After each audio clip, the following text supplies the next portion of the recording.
व्यक्तित्व किसी भी व्यक्ति का किसी दूसरे व्यक्ति पर पड़ने वाला प्रभावी व्यक्तित्व है। और इसके लिए अंग्रेजी भाषा में पर्सनैलिटी शब्द का प्रयोग करते हैं, जो कि लैटिन भाषा का शब्द है और लैटिन भाषा के पर्सोना से बना है। इसका अर्थ है मास्क या मुखौटा या नकाब इसका अर्थ है, तथा इसका प्रयोग रंगमंच पर अपने पात्र की भूमिका को प्रभावशाली बनाने के लिए किया जाता है। वारेन के अनुसार परिभाषाएं: व्यक्तित्व व्यक्ति का संपूर्ण मानसिक संगठन होता है जो उसकी विकास की अवस्था में पाया जाता है। आलपोर्ट के अनुसार व्यक्तित्व से अभिप्राय व्यक्ति की वे शारीरिक एवं मनोदैहिक गत्यात्मक दशाएं होती हैं जिनसे व्यक्ति सामाजिक वातावरण में सामंजस्य बनाए रखता है। वुडवर्थ के अनुसार व्यक्तित्व व्यक्ति की विशेषताओं का समग्र रूप है। रेक्स रॉस के अनुसार व्यक्तित्व व्यक्ति के मान्य व अमान्य गुणों का पुंज है। और गिलफोर्ड के अनुसार व्यक्तित्व व्यक्ति के गुणों का समन्वित रूप है। निष्कर्ष के तौर पर स्पष्ट होता है कि किसी भी व्यक्ति की शारीरिक एवं मानसिक गुणों का सम्मिलित रूप से व्यक्तित्व समझा जा सकता है, जो कि लोगों पर अपना प्रभाव छोड़ते हैं। अब ये व्यक्तित्व के प्रकार। सर्वप्रथम ईसा पूर्व की 4वीं सदी में यूनानी दार्शनिक हिप्पोक्रेटस ने प्रकारात्मक वर्गीकरण प्रस्तुत किया, जिसके अनुसार व्यक्तित्व 4 प्रकार का होता है। हिप्पोक्रेटस के अनुसार व्यक्तित्व के 4 प्रकार हैं: पीला पित्त, काला पित्त और श्लेष कफ और चौथा है रक्त। क्रेचमर के अनुसार 4 प्रकार हैं, वेरी इंपॉर्टेंट है। क्रेचमर व कर्चफील्ड के अनुसार 4 प्रकार: गोलकाय, लंबकाय, सुडोलकाय और मिश्रित काय। शेल्डन के अनुसार 3 प्रकार हैं व्यक्तित्व के: गोलाकार, लंबाकार और आयताकार। जुंग के अनुसार, ये फ्राइड के शिष्य थे जुंग, और इन्होंने 2 प्रकार का व्यक्तित्व बतलाया है: अंतर्मुखी और बहिर्मुखी। अंतर्मुखी व्यक्ति एकांत प्रिय होते, असामाजिक होते और निराशावादी होते हैं। बहिर्मुखी सामाजिक व्यक्ति होते, हंसमुख होते हैं और मिलनसार और आशावादी होते हैं। बाद में इनके शिष्यों ने कहा कि समाज में कुछ लोग ऐसे होते हैं जिनमें दोनों ही प्रकार के लक्षण देखे जाते हैं। ऐसे व्यक्ति उभयमुखी होते हैं। जुंग से पूर्व हैंस आइजैक नामक विद्वान ने अंतर्मुखी और बहिर्मुखता शब्दों का अंतर्मुख एवं बहिर्मुखता शब्दों का व्यक्ति के लिए प्रयोग किया था। और भारतीय दर्शन के अनुसार कपिल मुनि द्वारा गीता दर्शन के अनुसार सांख्य दर्शन के प्रणेता कपिल मुनि ने 3 प्रकार का व्यक्तित्व बतलाया है। सत्वगुणी, इसके अंतर्गत सद्गुण, धार्मिक, मिलनसार, सहिष्णु, सदैव सहयोगी भाव वाले व्यक्ति होते हैं। रजोगुणी के अंतर्गत रजगुण यानी वीर, साहसी, सेवाभाव, रक्षक, प्रजा, वत्सल्य, राजा, इस रजोगुणी के अंतर्गत आते हैं। तमोगुणी के अंतर्गत तमगुण यानी अंधकार प्रिय, झगड़ालू, आलसी और प्रमादी होते हैं। आधुनिक पाश्चात्य मत के अनुसार वर्तमान समय में व्यक्तित्व को लेकर जो सर्वमान्य विचारधारा हैं, उसके अनुसार व्यक्ति 3 प्रकार के होते हैं। सबसे पहला है भावशील, भावना के साथ जीने वाले, भावुक चाहे जिसकी बातों में आने वाले सदा दुखी। और कर्मशील में कर्मठ, कर्मों पर विश्वास करने वाले, अंतिम रूप से सुखी व्यक्ति। तीसरा है विचारशील, वैचारिक व्यक्ति, किसी भी कार्य करने से पहले सोच विचार करने वाले व्यक्ति विचारशील व्यक्ति कहलाते हैं। अब है व्यक्तित्व निर्माण के सिद्धांत। हमारा व्यक्तित्व किस प्रकार से बनता है, इसे स्पष्ट करने के लिए कुछ महत्वपूर्ण सिद्धांत निम्न हैं। दोस्तों, अभी तक आगे बढ़ने से पहले हमारे चैनल को अभी तक सब्सक्राइब नहीं किया है तो सब्सक्राइब कर लेना और इस वीडियो को लाइक शेयर ज़रूर कर देना। सबसे पहला है सील के गुणों का सिद्धांत। इसके ये देने वाले यानी प्रस्तुत करता है, सील के गुणों का सिद्धांत का प्रस्तुत करता है G.W. आल्पोर्ट। ये कहते हैं हमारा व्यक्तित्व 17,953 सील के गुणों से बना होता है, जिन्हें 4,500 भागों में बांटा जा सकता है। और ये सील गुण मूल रूप से दो प्रकार के होते हैं, सामान्य और विशिष्ट।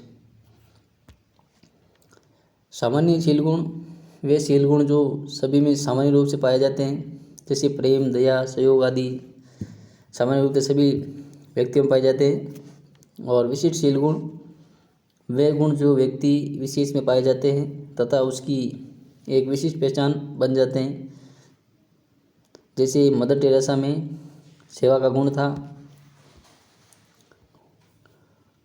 दूसरा है विशेषक का सिद्धांत।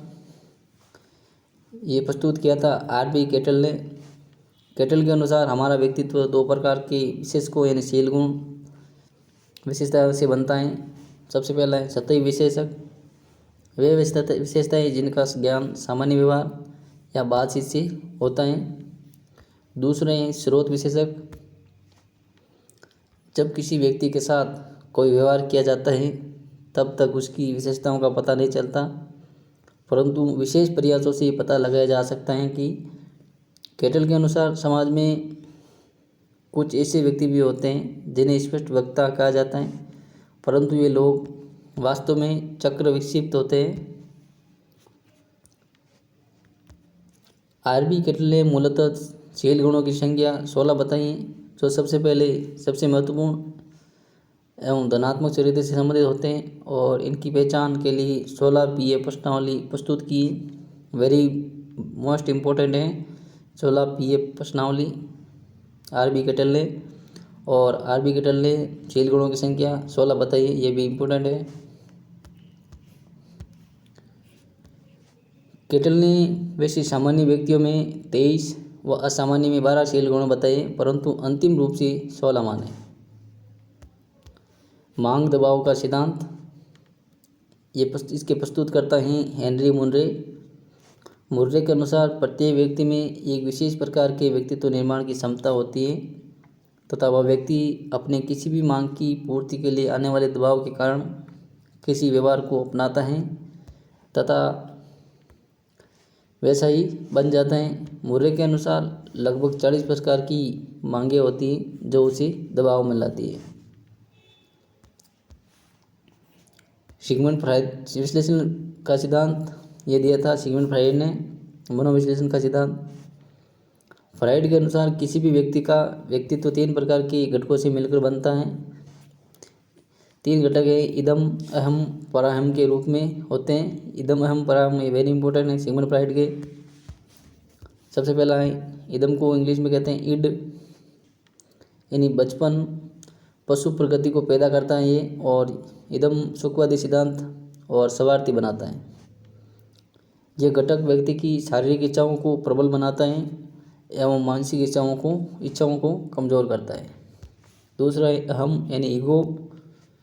ये एक ऐसा सिद्धांत दिया घटक है जो युवावस्था में अधिक होता है।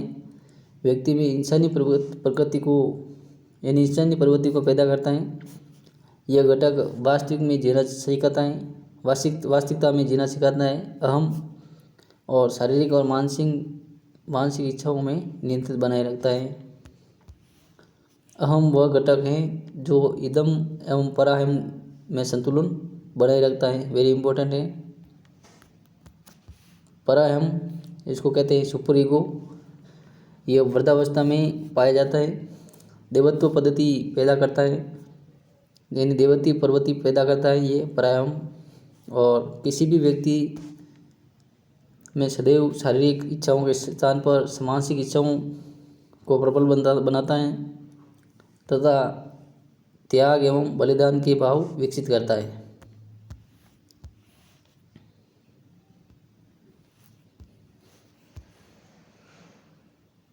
ये चित्र है इसके।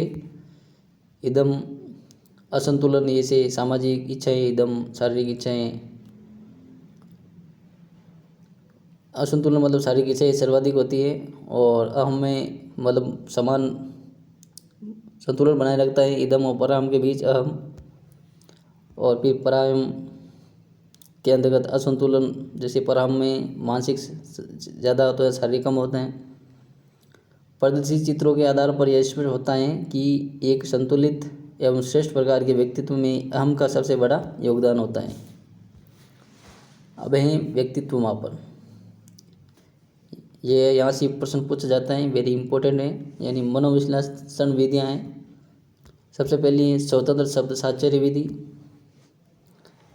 इसके प्रस्तुत करते हैं फ्रांसिस गाल्टन।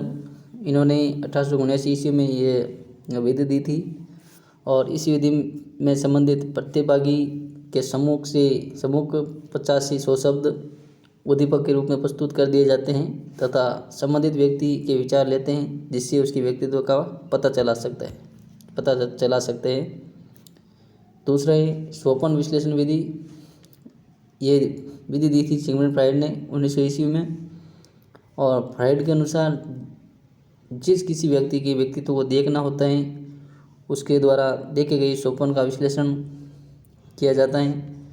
इसके लिए उसके स्वप्न को लिखवा कर या मौखिक रूप से पूछकर विश्लेषण करते हुए व्यक्तित्व की पहचान की जाती है। व्यक्तित्व मापन की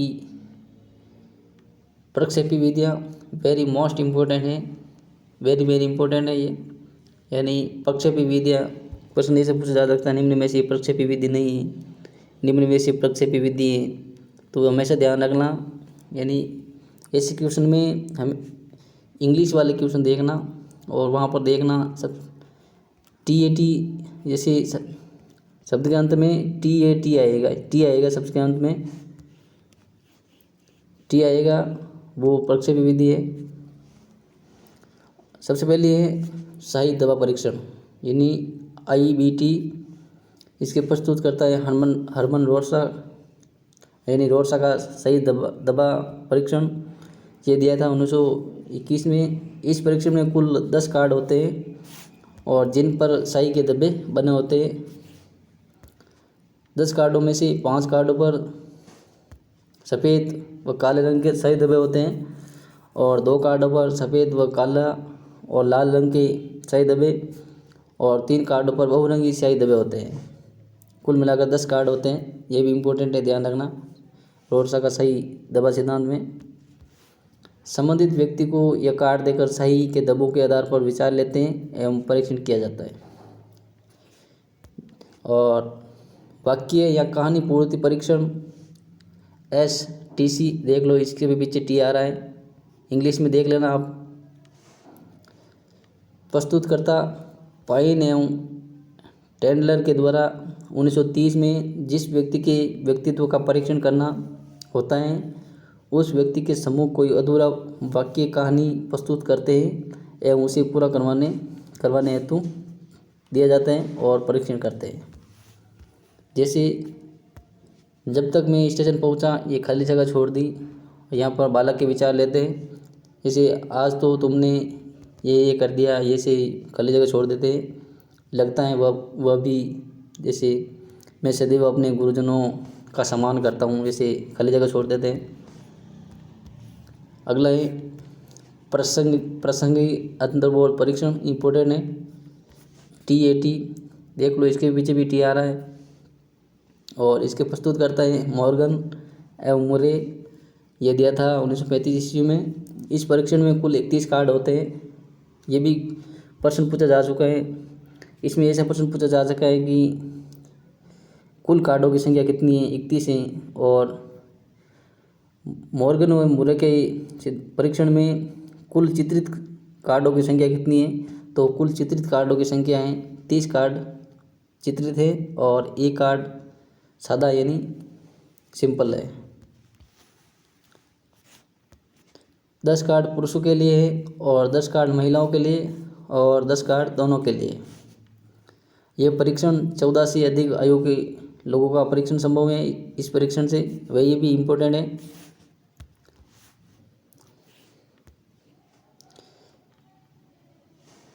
प्रथम बार 10 और दूसरी बार 10 और तीसरी बार 1 सादा कार्ड यानी 21 कार्ड एक व्यक्ति के व्यक्तित्व परीक्षण में उपयोगी होते हैं। 21 कार्ड एक व्यक्ति के व्यक्तित्व परीक्षण में टीएटी परीक्षण के दौरान अधिकतम 21 कार्डों का उपयोग लिया जा सकता है। वे अगला है परीक्षण बाल अंतर्बोध परीक्षण CAT, इसके पीछे भी T आ रहा है। प्रस्तुत करता है लियोपोल्ड वेलक ने 1948 में ये प्रस्तुत किया और इस परीक्षण में कुल 10 कार्ड होते हैं जिन पर पशु पक्षियों के चित्र मानव व्यवहार करते हुए बनाए जाते हैं। यह परीक्षण 3 से 11 वर्ष के बालकों के लिए उपयोगी है, ये भी इम्पोर्टेंट है। और इस परीक्षण में कार्डों को बालकों को दिखाते हुए उनके विचार लिए जाते हैं एवं उनकी व्यक्तित्व का परीक्षण करते हैं। IBT STC TAT नामक परीक्षणों का भारतीयकरण कोलकाता की मनोवैज्ञानिक उमा चौधरी ने किया है, वेरी इंपॉर्टेंट है। यानी IBT STC STCT TAT ये भारतीयकरण किया है, इनका कोलकाता की मनोवैज्ञानिक है एक उमा चौधरी ने।